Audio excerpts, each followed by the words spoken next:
구독자 여러분, 12마리의 띠동물 중 온순한 동물은 어떤 동물일까요? 토끼가 온순한 이미지를 가지고 있지만 순한 양이라는 단어가 떠올라 양이 더 온순한 동물이 아닐까 생각됩니다. 양의 귀, 양의 이빨, 양의 털 등은 식물 이름에서 나타나는 단어들인데, 이렇게 양과 관련된 식물들은 어떤 것들이 있는지 알아보도록 할 거니까요. 끝까지 시청해 주시기 바랍니다. 식물 다큐 TV는 식물과 관련하여 재미있는 내용들을 알아보고 이야기하는 생태 학습장이면서 식물 놀이터입니다. 많이 찾아주십시오. 인원 제한이 없는 공간으로 시끌벅적한 놀이터가 되길 소망해 봅니다. 안녕하십니까, 식물 다큐 TV의 강PD입니다. 오늘은 띠동물과 관련된 식물 알아보기 8편 양띠 이야기로서 양과 관련된 이름을 가진 식물들이라는 주제로 이야기해 보려고 합니다. 앞에서 이야기한 순한 양이라는 단어 때문인지 양은 온순하다고 생각하는데요. 그러나 야생의 양은 매우 민감한 동물로 좋은 시력을 가지고 있고 경사진 곳을 잘 오르내리는 등 민첩하고 빠른 동물이라고 하며 100마리 이상이 무리를 이루어 살면서 이 중 가장 높은 세력을 가진 수컷 한 마리만 암컷과 짝짓기를 할 수 있다고 합니다. 요즘은 양을 가축으로 기르고 있는데, 이렇게 가축화가 된 것은 약 1만 년 전 지중해 지역에서 시작되었다고 합니다. 양띠에 대해 알아보면 12개의 띠 중 8번째 띠로 미년생을 가리키며 시간은 오후 1시부터 3시까지 있고 방위로는 남남서를 가리키며 달은 6월이고 계절은 소서부터 입추까지라고 합니다. 그럼 양과 관련된 식물들은 어떤 것들이 있는지 하나하나 살펴보도록 하겠습니다. 보이는 식물은 램지이어입니다. 램지이어는 꿀풀과의 열애살이 초본류로 남부 유럽이 원산지이며 키는 40에서 80cm 정도 자라고 겨울철에도 월동이 가능한 식물입니다. 사계절 녹색의 잎을 가지고 있는 상록성 식물로서 잎에는 수분을 많이 보유하고 있는 다육질이며 잎 표면에 실크처럼 고운 은백색의 털이 많이 나 있어 부드러운 촉감을 가지고 있고 줄기와 잎에서는 은은한 향기가 있어 허브 식물로도 취급됩니다. 6월에서 8월이 되면 길게 올라오는 줄기의 마디에서 연보라 또는 자주색의 작은 꽃이 모여 달립니다. 잎의 촉감이 부드러워 꽃꽂이를 하면서 부드러운 분위기를 연출하고 싶을 때 사용하기도 하며 식물체를 말려 장식에 활용하는 드라이 플라워로도 많이 사용되는 식물이며 잎이 부드러워 옛날에는 붕대 대용으로도 사용되었다고 합니다. 램지이어를 해석해보면 양의 귀라는 뜻으로 잎에 보들보들한 솜털이 나 있는 모습이 양의 귀를 닮았다 하여 램지이어라는 이름이 붙여졌다고 하며 이러한 부드러운 털 때문에 많은 사람들이 만져보고 싶은 충동을 일으키게 하는 식물입니다. 잎의 특이함에 따라 화단에 쉽게 두고 있으며 꽃꽂이 등 화해 장식용으로 많이 활용되는 식물입니다. 보이는 식물은 양치류의 식물 중 관중이라는 이름을 가진 식물인데요. 여기에서는 관중을 소개하는 것이 아니라 양치식물류에 대해 소개해 보도록 하겠습니다.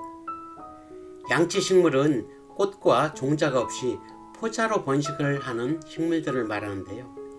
식물들은 꽃이 피고 종자가 있어 번식을 하는 속시식물과 거시식물이 있으며 꽃이 피지 않고 포자로 번식하는 고사리류로 이루어진 양치식물과 이끼류 등으로 이루어진 선태식물이 있습니다.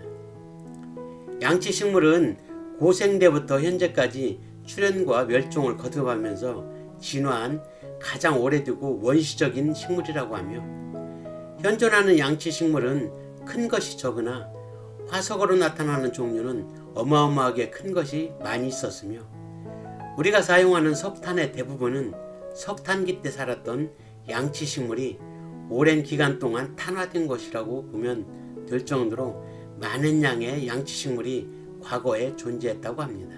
양치식물이라는 이름은 잎의 모양이 양의 이빨과 같이 가지런한 모습을 보고 이름이 붙여졌다고 하며, 잎 뒷면이나 가장자리에 포자를 달고 있는 특성을 가지고 있는 것으로 나물로 즐겨 먹고 있는 고사리도 양치식물의 일종입니다. 보이는 식물은 양불회입니다.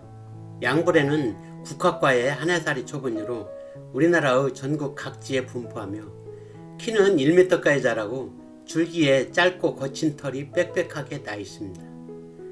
잎은 어긋나게 달리며 넓은 세모꼴로 가장자리가 3에서 5개로 얕게 갈라지고 잎 가장자리에는 거친 톱니가 있습니다.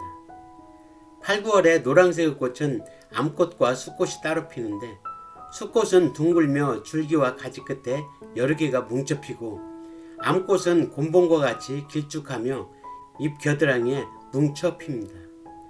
씨를 말려 약용하는데 한방에서는 축농증, 두통, 발열, 가려움증 등의 효능이 있다고 합니다. 양불회라는 이름은 열매에 갈고리 모양의 가시가 있어 양의 털에 열매가 붙어 들어온다 라는 뜻으로 양불회라는 이름이 붙여졌다고 하며, 독고마리라는 이름으로 더 알려져 있습니다. 열매에 갈고리 모양의 가시가 옷이나 짐승의 털에 붙는 성질을 이용하여 발명품을 만든 사람이 있는데요. 스위스의 엔지니어인 메스트랄은 집에서 키우는 개와 산책하는 것을 좋아했는데, 매일 산책 후에는 그의 바지와 개의 털에 씨앗들이 붙어 있었다. 그것은 잡초인 양불회의 씨앗이었으며 그 씨앗을 털어내는 것은 쉽지가 않았는데, 그 이유가 무엇인지 알고 싶어 씨앗을 현미경으로 들여다보니 그 씨앗에는 작은 갈고리들이 있어 부착되면 잘 떨어지지 않는 것에 아이디어를 얻어 8년간 연구 끝에 벨크로라고 하는 일명 찍찍이를 발명하여 대박을 터뜨렸으며, 현재까지도 다양하게 활용되고 있는데 멋진 아이디어인 것 같습니다. 보이는 것은 양털장미입니다. 양털장미는 돌나물과의 11살의 초분류로 이름에 장미가 붙어 장미의 종류라고 생각하시는 분들이 계실 텐데, 장미가 아닌 다육식물의 한 종류로 크기는 5에서 8cm 정도이고 연한 녹색 잎은 솜털로 덮여 있으며 빨갛게 물이 드는 특징을 가지고 있습니다. 양털장미라는 이름은 잎에 붙어있는 솜털의 모습이 양털을 닮았고, 식물체의 모습이 장미의 모습처럼 사방으로 잎이 퍼져 있어 이름이 붙여졌다고 합니다. 보이는 것은 양털이끼입니다. 양털이끼는 양털이끼과의 초본류로 습기가 있는 곳에 모여 삽니다. 이끼는 꽃이 피지 않고 포자로 번식하며 식물체 내에 물이 이동하는 물관이 없기 때문에 물을 흡수하는 뿌리가 없으며 물은 잎에서 흡수하여 사용하고 있습니다. 잎의 모양이 양의 털을 닮았다고 하여 양털이끼라는 이름이 붙여졌다고 합니다. 이상으로 띠동물과 관련된 식물 알아보기 8편 양띠 이야기로서 양과 관련된 이름을 가진 식물들이라는 주제로 이야기해 보았는데요. 양의 귀나 이빨 그리고 털 등 양의 특성에 따라 재미있게 이름이 만들어져 있어 이러한 특성들을 생각하면서 식물의 이름을 알아간다면 더 쉽게 이해되지 않을까 생각하면서 오늘의 영상을 모두 마칠까 합니다. 다음 영상은 더 좋은 영상으로 찾아뵐 것을 약속드리면서 지금까지 식물다큐TV의 강PD였습니다. 감사합니다.